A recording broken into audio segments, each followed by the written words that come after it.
अस्सलाम वालेकुम बच्चों, बिस्मिल्लाहिर्रहमानिर्रहीम। हम करें सेल वॉल सिंथेसिस इनहिबिटर्स के नॉन बीटा लैक्टम ड्रग्स, ठीक है। उसमें वैंकोमाइसिन कर चुके हैं, अब हम आ चुके हैं फॉस्फोमाइसिन पे। तो जो फॉस्फोमाइसिन है वो क्या है, वो भी सेल वॉल सिंथेसिस इनहिबिटर है। फॉस्फोमाइसिन बैक्टीरियोसिडल ड्रग है और इसका मैकेनिज्म ऑफ एक्शन थोड़ा डिफरेंट है, इसी वजह से हमने इसको एक अलग ड्रग का नाम दिया हुआ है। अब फॉस्फोमाइसिन है क्या, बेसिकली ये एक बैक्टीरियोसिडल ड्रग है जो कि फॉस्फोनिक एसिड का एक डेरिवेटिव है। सिंथेसाइज हम खुद करते हैं, नेचुरली नहीं होता। मैकेनिज्म ऑफ एक्शन आपने देख लिया, ये सेल वॉल सिंथेसिस को इनहिबिट करती है। जो पेनिसिलिन, सेफलोस्पोरिन, कार्बापेनम, एस्ट्रोनेम, ये चारों क्या करते हैं, ये सेल वॉल के अंदर ट्रांसपेप्टिडेशन रिएक्शन को ब्लॉक कर देते हैं। ठीक हो गया। फिर दूसरे नंबर पे आ जाता है वैंकोमाइसिन। वो क्या करता है, वो ट्रांसग्लाइकोसाइलेशन को ब्लॉक कर देता है। अब ये जो है ना, ये इतनी दूर तक बात जाने नहीं देता, क्रॉस लिंकिंग तक बात आती नहीं है। शुरू में जो सब यूनिट है ना बेसिक सेल वॉल का, उसी को इनहिबिट कर देता है। वो मैं आपको दिखाती हूँ। ये देखिए, अब अगर आपको सेल वॉल सिंथेसिस की समझ नहीं आ रही तो आप वैंकोमाइसिन वाली वीडियो देख लें, उसको मैंने पूरे डिटेल से बताया हुआ सेल वॉल का। बट यहाँ पे अगर आप पहली बार आए हैं तो मैं थोड़ा सा आपको ओवरव्यू दे देती हूँ कि बेसिकली हमारे पास सेल वॉल के अंदर पेप्टिडोग्लाइकन है ना, तो पेप्टाइड यूनिट होंगे और ग्लाइकन होंगे। तो जो ग्लाइकन यूनिट है वो दो होते हैं, दैट आर नैम और नैग। ठीक है, ज़्यादा डिटेल से नहीं बताऊंगी, जल्दी से बता दूँगी। नैम और नैग होते हैं। नैम होता है एन एसिटाइल म्यूरामिक एसिड और नैग होता है एन एसिटाइल ग्लूकोजामीन, और नैम के साथ मज़ीद आगे अमीनो एसिड्स वगैरह लगे होते हैं। ये बेसिक इसका स्ट्रक्चर होता है। तो जो ये फॉस्फोमाइसिन है ना, ये नैम को ही नहीं बनने देती, बेसिक प्रिकर्सर को रोक देती है। फिर आगे सेल वॉल पूरी बनती नहीं है और पूरा जो सेल बैक्टीरियल सेल है उसकी डेथ हो जाती है। तो अब ये देखिए, बैक्टीरिया के सेल के अंदर प्रेजेंट होता है यूडीपी ग्लूकोजामीन। ठीक है, क्या प्रेजेंट होता है, यूडीपी जी। यूडीपी क्या है, यूरासिल डाइफॉस्फेट, उसके साथ लगा होता है एन एसिटाइल ग्लूकोजामीन। यानी कि जो हमारे ग्लाइकन यूनिट मैंने दो बताए ना, एन एसिटाइल ग्लूकोजामीन और एन एसिटाइल म्यूरामिक एसिड। तो बैक्टीरिया के अंदर ऑलरेडी क्या प्रेजेंट है, यूडीपी ग्लूकोजामीन, यानी ये उसके अंदर प्रेजेंट है। फिर एक एंजाइम आएगा, इनोल पायरुवेट ट्रांसफरेज। ये वाला एंजाइम इस ग्लूकोजामीन को कन्वर्ट कर देगा UDP N acetyl muramic acid में।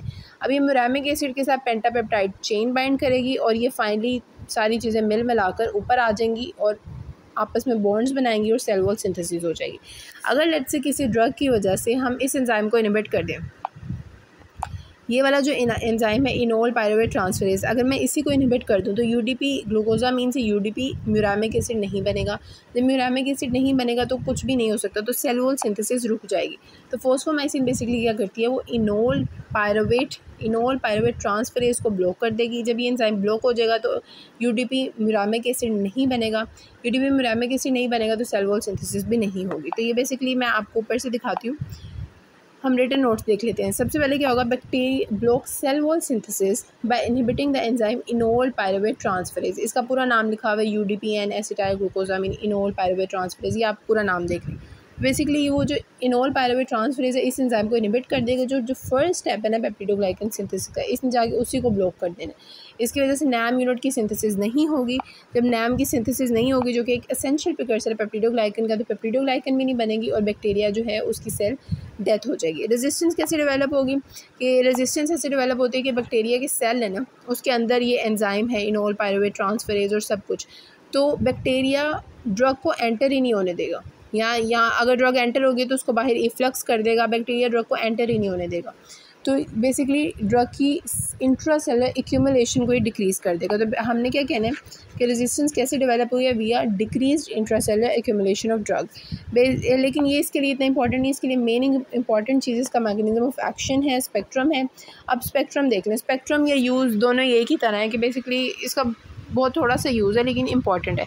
यूरिनरी ट्रैक इन्फेक्शंस जो ई-कोलाई के होते हैं या एस्चेरिशिया फेकालिस, ये दोनों एक ही वो फाइलम, इनका ऑलमोस्ट सेम है, स्पीशीज़ दो हैं, एस्चेरिशिया कोलाई और एस्चेरिशिया फेकालिस। इन दोनों के जो यूटीआईज ये कोज करते हैं। ई कोलाई नंबर 1 कोज है, एक minute, E coli is the number 1 cause for UTIs, urinary track infection. तो उनको ट्रीट करने के लिए हम ये वाली ड्रग दे सकते हैं फॉस्फोमाइसिन। हम इसको क्यों प्रेफर करते हैं यूटीआईज के अंदर, बिकॉज ये ड्रग है, ये डिपेंड करती है कंसनट्रेशन पे। जब इसकी एक सर्टेन कंसनट्रेशन बिल्डअप हो जाती है ना, तो इसका proper effective mechanism of action आता है। तो होता क्या है कि ये ड्रग किडनी के थ्रू एक्सक्रीट होती है।